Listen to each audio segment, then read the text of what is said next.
എല്ലാം കഴിഞ്ഞ് ഇപ്പൊ നെക്സ്റ്റ് ഒരു ഉമ്മ അഭിനയം കൊണ്ട് വന്നിക്ക്. ഉമ്മ എന്നും എന്നും എൻ ജീവനാ. അത് സത്യമാണ് കേട്ടാ. എന്റെ ദുആയില് എന്നും എന്റെ ഉമ്മ മാറിച്ചിട്ടായി ഉണ്ട്, എന്റെ കുടുംബത്തിന്റെ കുളം മൊത്തം സഹോദരിമാരുണ്ട്, എന്റെ തോണ്ടിയിട്ടായി ഉപ്പ ഉണ്ട്, ഇതൊരു അഭിനയം. എന്റെ മാമന്മാരുണ്ട്. എനിക്ക് എനിക്ക് വേണ്ടപ്പെട്ടവരൊക്കെ എന്നും എന്റെ ദുആയിലുണ്ട്. എന്നെ എത്രയൊക്കെ ശത്രുവാണ്, എന്നെ എത്രയൊക്കെ മോളല്ല എന്ന് പറഞ്ഞാലും ഞാൻ എന്റെ ദുആയില് എന്നെ പെറ്റ ഉമ്മാനി, എന്റെ ഉപ്പാനി, എന്റെ സഹോദരിമാരിനെ ഞാൻ എന്നും ദുആ ചെയ്യുന്നതില് അവരിനെ ഉൾപ്പെടുത്താറുണ്ട്. അവരെന്തൊക്കെ പറഞ്ഞാലും, ഞാൻ എന്തൊക്കെ തല്ലും പേരും ചീത്ത ദ്വാരത്തില്ലെങ്കിലും പറഞ്ഞാലും സാരല്ല, എന്റെ ഉമ്മ ശല്യം എന്റെ മാത്രം ഉമ്മയാണ്, പെടുത്താതെ ഇരുന്നാ എന്റെ മതി. ഉപ്പ എന്റെ ഉപ്പയാണ്, എന്റെ അനിയത്തിമാര് എന്റെ അനിയത്തിമാരാണ്, അവരുടെ മക്കൾ എന്റെ മക്കളാണ്. അത് ഞാൻ വിട്ടുകൊടുക്കുകയില്ല. അത് ഞാൻ എനിക്ക് ദേഷ്യം വന്നാൽ ഞാൻ പലതും പറയും. പക്ഷെ എന്റെ വീട്ടുകാരനെ തൊട്ട വിവരം അറിയും. അത് എന്റെ ഉമ്മാനെ തൊട്ടാലും, എന്റെ അനിയത്തിമാരെ തൊട്ടാലും, എന്റെ അനിയത്തിമാരുടെ മക്കളെ തൊട്ടാലും, എന്റെ എളാമാനെ തൊട്ടാലും എനിക്ക് പൊള്ളും. അത് ഞാൻ എവിടെയാണെങ്കിലും അവന്മാരെ കേറി തല്ലും. അത് വേറെ കാര്യം. അത് വേറൊരു വേർഷനാണ്.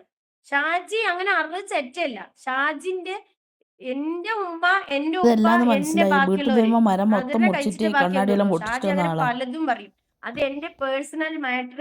ഞാൻ നിങ്ങളോട് സംസാരിച്ചിട്ടുണ്ടെങ്കിൽ അത് എന്റെ ഫാമിലി വ്ളോഗ് എന്ന നിലയ്ക്ക് ഞാൻ നിങ്ങളോട് എല്ലാ കാര്യങ്ങളും പറയണേ. പക്ഷെ എന്റെ ഉമ്മാനെ തൊട്ടാലോ എന്റെ ബാക്കിയുള്ളവരെ തൊട്ടാലോ ഞാൻ വെറുതെ ഇരിക്കൊന്നുമില്ല. അത് വേറെ കാര്യം. പിന്നെ എന്റെ ദുആയിൽ എന്നും എന്റെ ഉമ്മ ഉണ്ട്, എന്റെ അനിയത്തിമാരുണ്ട്, എന്റെ അനിയത്തിമാരുടെ മക്കളുണ്ട്, എന്റെ അനിയത്തിമാരുടെ ഭർത്താക്കന്മാരുണ്ട്, എന്റെ എളാമ ഉണ്ട്, എന്റെ എളാമാന്റെ ഒരു മോനും ഉണ്ട്. എന്റെ ദുആയിൽ എന്നും അവർ ഉൾപ്പെടുത്തിയിട്ടുണ്ട്. എന്റെ മക്കളുടെ ദുആയിൽ എന്നും ഉണ്ട്. എന്റെ ഇക്ക ഉണ്ട്, മരിച്ചുപോയ എന്റെ ഇക്ക. മെയിൻ അതാണ് കേട്ടോ. എന്നെ മരിച്ചുപോയ എന്റെ ഇക്ക. പിന്നെ നിങ്ങൾ വിചാരിക്കുന്നുണ്ടാവും എന്റെ ഉമ്മാനെ കുറ്റം പറഞ്ഞു, എന്റെ അനിയത്തിമാരനെ കുറ്റം പറഞ്ഞു. അതൊക്കെ അവരുടെ കയ്യിലിരിപ്പോണ്ട് പറയുന്നതാണ്. അതൊക്കെ അവരുടെ കയ്യിലിരിപ്പ് എങ്ങനെയാണോ അത്. ഷാജി പക്ഷെ എല്ലാവരിനും എന്നും സ്നേഹിച്ചിട്ടുള്ളൂ, എന്നും ഉള്ളത് കൊടുത്തിട്ടേ ഉള്ളൂ. ഞാൻ വാരിക്കോരി കൊടുക്കുന്നവളാണ്. എന്റെ എന്ത് സാധനം ഉണ്ടെങ്കിലും ഞാൻ വാരിക്കോരി കൊടുക്കുന്നവളാണ്. എന്റെ കയ്യില് എന്റെ വാരിക്കോരി ഓട്ടക്കൈയാണ്. കൊടുക്കുന്ന എന്റെ ആളാന്ന് കയ്യിൽ പൈസ മനസ്സിലായിനി. എപ്പോഴേ നിൽക്കേയില്ല. മനസ്സിലായിനി. ഞാൻ ഇപ്പോഴും കടത്തിലാണ് നിൽക്കുന്നത്, കടം കൊണ്ട് നിൽക്കണ് ഞാൻ. എന്നാലും ഞാൻ തളരില്ല. അതാണ് എന്റെ ഒരു വിജയം. അതാണ്, തളർന്നു നിൽക്കില്ല. പൈസ കടണ്ടാവും, വേറുള്ളത് ഉണ്ടാവും. പക്ഷേ ഷാജി ചിരിച്ചോണ്ട് തന്നെ നിങ്ങളുടെ മുന്നിൽ വരും. അത് 100-ൽ 1 കാണും. അത് എന്നെ പോലത്തെ 1 കാണുള്ളൂ നിങ്ങൾക്ക്.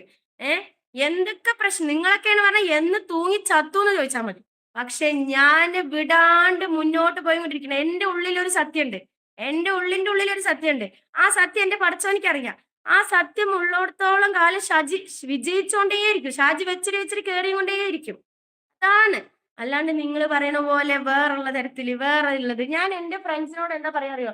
എന്റെ ലൈവ് കാണണ്ട, എന്റെ വീഡിയോസ് കാണണ്ട, എന്റെ വേറുള്ളത് കാണണ്ട.